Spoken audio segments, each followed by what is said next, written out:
বিশ্বনবী মুহাম্মদুর রাসূলুল্লাহ সাল্লাল্লাহু আলাইহি সাল্লাম মসজিদে নববীর মধ্যে বসা।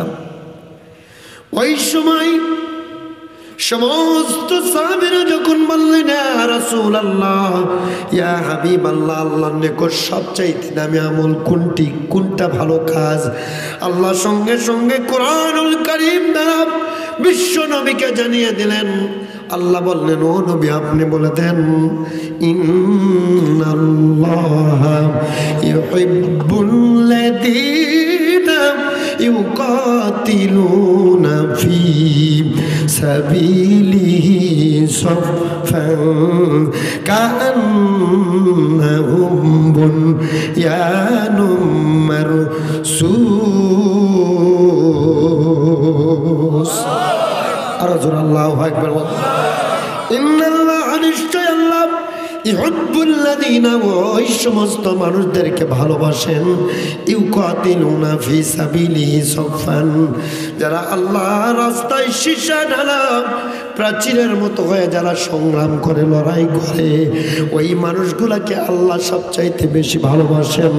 শুধু ভালোবাসেন না, কান্নাহুম বুনিয়ানুম মারসুস, তারা যেন সীসা ঢালা প্রাচীর অর্থাৎ কংক্রিট ঢালাইয়ের মতো হয়ে যারা সংগ্রাম করবে।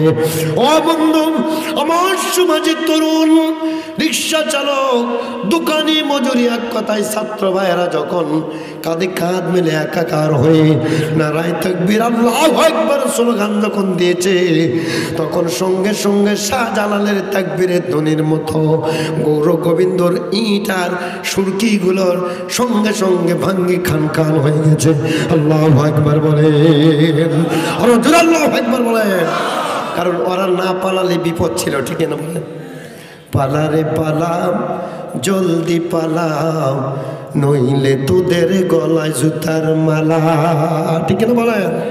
বলেন একটু, পালারে পালা, জলদি পালা, নইলে তোদের গলে জুতার মালা।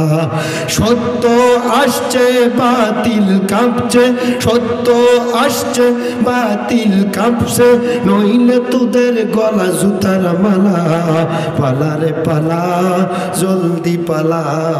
ভাই বলেছে না কেন? সকলে একটু বলেন, পালারে পালা, জলদি পালা, নইলে তোদের গলায় জুতার মালা। ঠিক কিনা বলেন?